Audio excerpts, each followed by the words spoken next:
Bueno, bienvenidos a otro programa de la revista C-Level. Hoy tenemos un invitado especial porque vamos a hablar sobre inteligencia artificial. Y para eso quiero presentarles a Patricio Espinosa, gerente general de IBM. Patricio, bienvenido a la revista C-Level. Sebastián, feliz de estar aquí, feliz de estar contigo y con la audiencia. Hoy vamos a hablar y vamos a tocar temas que son fundamentales, sobre todo la empresa IBM en Colombia. Y la primera pregunta tiene que ver con eso. Llevan más de 70 años implementando inteligencia artificial. ¿Qué hitos han marcado en el país? Mira, el primero para nosotros es un privilegio el haber estamos ya 85 años en Colombia de forma ininterrumpida y hemos tenido el honor, el privilegio y la responsabilidad de acompañar en todo lo que es innovación al país, ¿no? Y hoy eso nos permite trabajar con el 88% de las empresas más grandes del país y tener realmente una presencia importante y ayudar a estas empresas a ser más inteligentes, más veloces, más eficientes y más seguras. Ahora, en términos de inteligencia artificial, hay cosas muy lindas. Por ejemplo, un hito que a mí me encantó, cuando comenzó la pandemia, estábamos todos asustados, no sé si te acuerdas, Sebastián, estábamos todos, no entendíamos lo que estaba pasando. Y el gobierno nacional con la línea de ayuda estaba completamente desbordada porque marcaban, creo que es el número es 196, marcaban y unos hacían preguntas complejas, otros simplemente, oye, síntomas o dónde puedo pedir ayuda o qué debo hacer o te acuerdas que había un rodicio, no era rodicio, es un pico y placa de si puedo o no puedo salir. Sí. Cientos de preguntas. Entonces nos sentamos con el gobierno nacional en ese momento y creamos Cori, que es un asistente virtual. Pero lo lindo es que lo creamos en conjunto con unos chicos de acá en IBM. Nos demoramos 2 semanas. En 2 semanas ya estábamos y comenzamos a responder. Llegamos a responder más de 11,000 preguntas al mes y realmente ayudamos a descomprimir la línea 196 para las preguntas más complicadas. Entonces, ese es un hito que a mí me encanta. Y ahí tenemos otro. Por ejemplo, estaba comentando hoy el tema de Agrosavia. Ayudarle al agricultor. Cuando está el agricultor y quiere saber qué debería plantar. La tierra es uno de los 3 factores más importantes de la productividad de la agricultura. ¿Cómo debería tratar ese suelo? A través de inteligencia artificial les ayudamos a los agrónomos en Agrosavia en el análisis y en las recomendaciones. Y el agrónomo al final del día dice sí o le sigue entrenando al motor de inteligencia artificial y así ganamos productividad. En el sector privado tenemos casos muy bonitos como es protección, que ellos tenían muchas preguntas internas que les quitaba tiempo al todo el equipo de soporte de tecnología.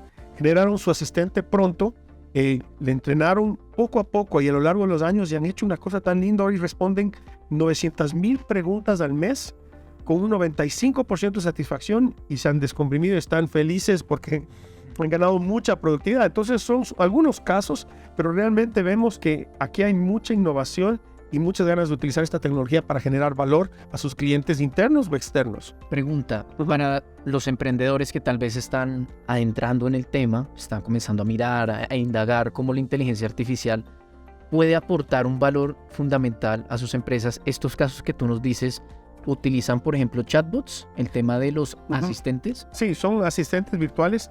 Y cuando piensas en lo que es los emprendimientos, aquí lo que es importante es entender, mi recomendación para los emprendedores es entender yo qué experiencia diferencial le quiero dar a mis clientes. O sea, ¿qué me hace diferente de mi competencia al lado izquierdo, derecho? O sea, es decir, con quién compito y por qué yo soy diferente. Una vez que yo sé ese diferenciador, ¿cómo la tecnología puede generar un diferenciador, un valor agregado que sea diferencial? Y ahí comenzar a jugar con la tecnología. Y si es asistente virtual, perfecto. Si es analítica, perfecto. Si es que es automatización. O sea, hay varios frentes o aplicaciones de inteligencia artificial que le pueden ayudar a ese emprendimiento a ser más efectivo y generar un diferencial en un mercado que es súper competitivo, pero así comenzar a escalar. O sea, es emprender un viaje hacia un nuevo concepto tecnológico. Es reconocer qué tenemos y cómo podemos aportar poco a poco. Poco a poco. Y ese es algo importante que hemos aprendido. Hablabas de los 70 años.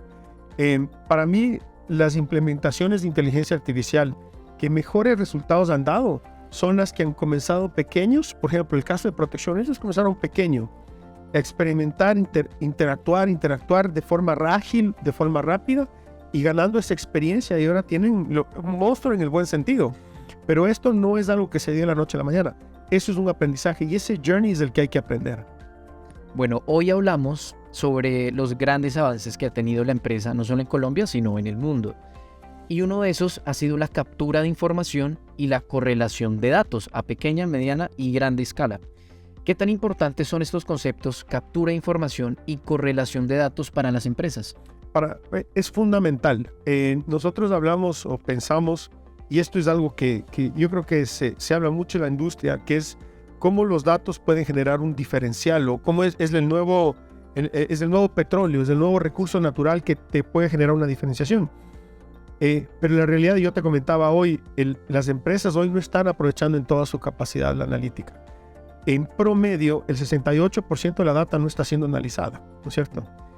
Tomas eso, del 32% que sí está analizando, el 80% del tiempo de la gente que trabaja con esa data es solo para limpiar. Entonces, si hay un camino por recorrer, hay una oportunidad de mejora importante y hay esta escalera, desde capturar la información, tratar de automatizar eso, luego cómo lo organizo, cómo lo limpio y luego cómo les traigo valor. Y esa jornada, ese camino, de nuevo, es un camino que se tiene que recorrer para poder generar valor con la información.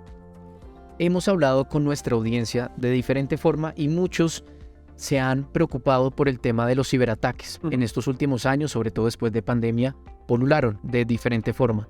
Como IBM, una empresa que tiene una trayectoria fundamental en este ámbito, ha logrado proteger los datos de personas que quieren obtener información privada. Sí, mira, a ver, primero, y no te comenté este dato porque es algo extremadamente complejo que sigue evolucionando.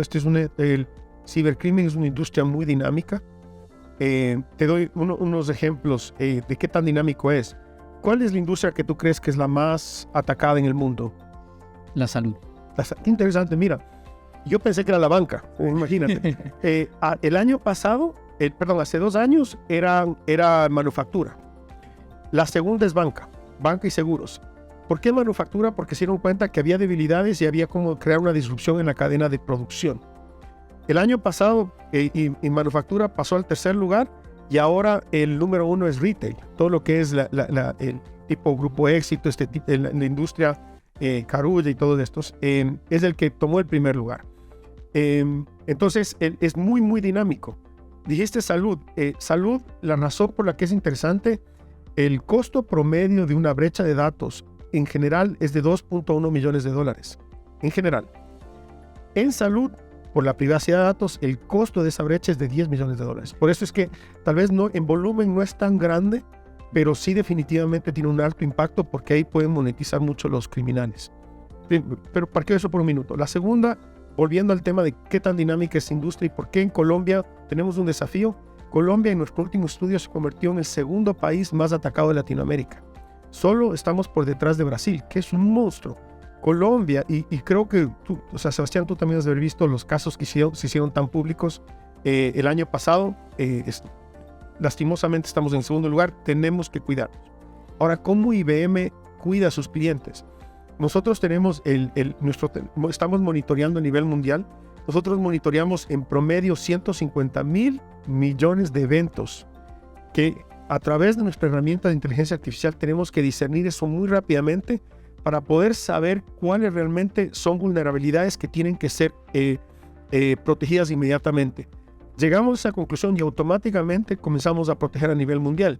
Y hemos tenido casos que nosotros inclusive protegimos a nuestros clientes antes que los fabricantes de esas tecnologías salgan públicamente a decir tengo un problema. Nosotros ya habíamos protegido a nuestros clientes. Entonces, el tener, y mi recomendación es, en términos de ciberseguridad, aliarse con una empresa de tamaño mundial para poder tener esas mejores prácticas y tener esa cobertura para realmente tener la tranquilidad de que uno está siendo protegido.